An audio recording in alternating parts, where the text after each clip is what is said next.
Hello and welcome back, YouTube. It is still Saturday night, 10:36 p.m. on July 22nd, 2023, and it's still hot as hell outside, 105 right now. Damn, that is way too hot for this late at night, which is precisely why I held off on agreeing to do any driving for Domino's Pizza until I could make sure that I had the situation with my radiator fan and my air conditioning resolved. So hopping in the car. Well, obviously I'm already in the car, but turning on the air right now. Yeah, it makes all the difference in the world having that fan going, because it's blowing cold already.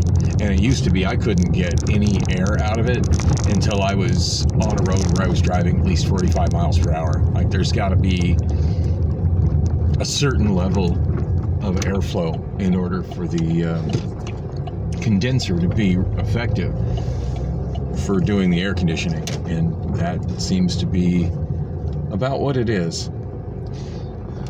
So Priscilla's been texting me this afternoon. I didn't go home with her last night for reasons which I already explained. As I've made it clear to her, she still doesn't seem to get it, that if there's no adult playtime, I'm not down with spending the night at her place. If I'm not sleeping with her, I'm not sleeping with her. And I don't think that's an unrealistic want and expectation. Not like I went and slept with anybody else last night, although to be completely honest, if I had other options, I would have probably been considering them pretty seriously. Actually, no, what I did last night when I got home was just played my own little tribute to myself for the passing of Tony Bennett. And for those that didn't hear, and it's kind of going to be old news by the time I get this posted, but yesterday afternoon, legendary crooner Tony Bennett passed away at the age of 96. And no, I'm not a huge Tony Bennett fan, but I'm a huge music fan. And you absolutely have to respect one of the most successful and legendary voices in music of all time. I mean, that guy's career just lasted pretty much forever. And I do have several Tony Bennett albums, and I listened to one. I forget the heck of the name of it. It wasn't a successful album of him, but he was doing I'll explain that one in a little bit. That one's going to require a little explanation. I'm back, got a pizza, and unexpectedly a giant salad and some stuff to go with it. Priscilla didn't say anything about having ordered a salad, and that resulted in one of those moments where I'm reminded just how much customer service and the intelligence of the people, apparent intelligence of the people that do customer service at places like Hungry Howie's Pizza, has gone downhill in recent years. So when I pulled up, and I'm not sure if I caught it in the video, but I'm back up to make sure I can get it now. When I got up, the open sign was turned off, which had me a little nervous that I might have gotten here too late and that they had already closed the lobby, or closed period, and that I wouldn't be able to pick up the pizza, which sounds like the kind of problems I've had when I pick up stuff that Priscilla tells me she's ordered. I've lost count of how many times she's asked, hey, can you go pick up this food for me? And I'm sure, I already paid for it, blah, blah, blah. Paid for it on the app. And I get there and either they haven't received the order, or it hasn't been prepared, or it has been prepared but it hasn't been paid for.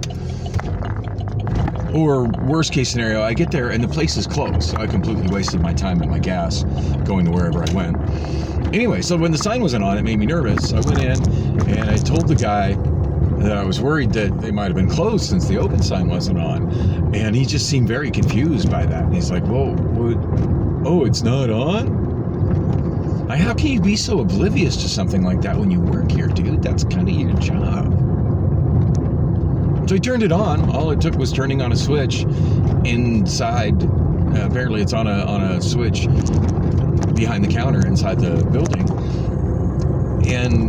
And just seriously, is it that hard to remember to flip that switch when the sun goes down or when it's starting to get dim outside? And the answer to that question is apparently yes. Yes, it is. And as if that wasn't enough, oh, that is not where I turn left.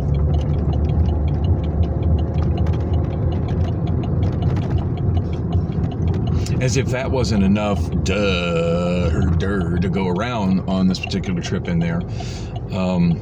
So I asked him if it was paid for. I said that I thought she had paid for it in the app. Is that correct? Didn't answer that with a yes or no. Like, that seems like a pretty simple yes or no question, but I didn't get a straight answer for him.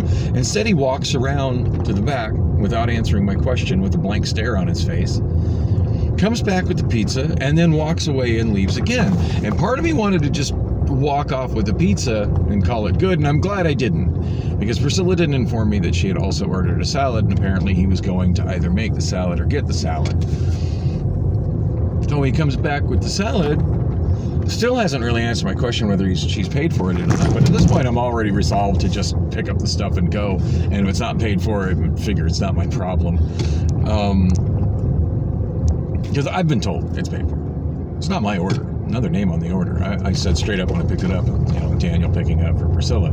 So he walks up with the salad that I'm completely not expecting, which isn't on him. That's on Priscilla for not informing me of what her order was. He walks up with a salad I'm not expecting, which also has a couple of sauces and things. So multiple items that need to be carried. I said, oh, can I get a bag for the other stuff? And he looked at me with that same blank stare and said, what other stuff? Are you kidding me? Are you really that dumb? Because you seem confused about the open sign. That seemed to be a little over your capacity to handle. And now you're honestly asking me what stuff when you just brought up stuff? I said, the stuff that isn't a pizza. And he goes, oh. Disappears to the back, comes back with the bag. At least he put the stuff in the bag. I'll give him credit for that, but wow, they're scraping the bottom of the barrel these days trying to get people to work those jobs. It's pretty crazy. So anyway, I was talking about Tony Bennett.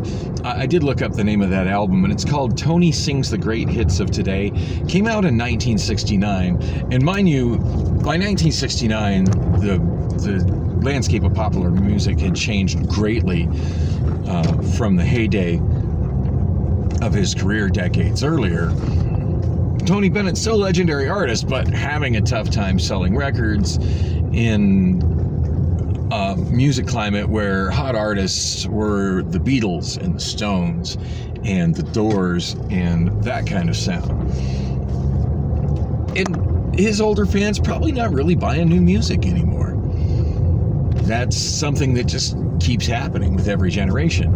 So he puts out this album, Tony Bennett Sings the Great Hits of Today, and that album is so bizarre, and I freaking love it. I picked it up one time just kind of on a lark while I was out thrifting buying music. It has covers of Beatles songs and some other songs of that era, including MacArthur Park, Something by the Beatles, Here, There, and Everywhere by the Beatles, Little Green Apples, My Sharia Moore by Stevie Wonder, and the one that I love the most is this absolutely psychedelic cover of Eleanor Rigby that's done as like kind of this weird spoken word thing. And hopefully I'll remember to put a link in the description so you can click on that and listen to it. I know it's streaming on YouTube because I've played it off YouTube before just to show other people how freaking bizarre that album is. So yeah, I listened to that and that just like wow, there's an artist that definitely stayed true to what he did, but yet at the same time did some interesting changes to stay with the times. Another one that I thought was really interesting was, I want to say maybe about 5-6 years ago, he did a collaboration album which was very much a straight jazz album with Lady Gaga, which was not what anybody really expected from Lady Gaga, and that was tremendously good. And it showed that even in his late 80s, pushing 90, maybe a little over 90, that he still had it as an artist and had that just amazing jazz crooner voice going on still. So yeah, I listened to that, and then I didn't listen to the Lady Gaga thing because I was kind of bonding with my turntable. One of those kind of moments. But I did listen to the first side of "I Lost My Heart in San Francisco" because, of course, that's probably his most signature song. And yeah, I was sound asleep before the needle hit the end of that side of that album. Rest in peace, Tony Bennett. I might find the motivation to sing some more of his songs tonight. I did in the night last night here by singing "I Lost My Heart in San Francisco," but it had been so long since I heard it. I think I was it was okay, and there was hardly anybody left here to care. But I feel like I didn't do it justice, and should maybe do it again tonight. I've been warned by Priscilla that Joyce is here. That's potentially a very awkward encounter that I'm not looking forward to, but yeah, it's gonna happen sometime. So I guess I'm going in to face it. Maybe we'll have a discussion that ends up with me having a little more solid regular karaoke gig over there that doesn't involve me having to call her and play phone tag with her, because I ain't got no patience for phone tag. And maybe we'll disagree to disagree, and I'm done with Royale Lounge. Either way, I'm fine with that.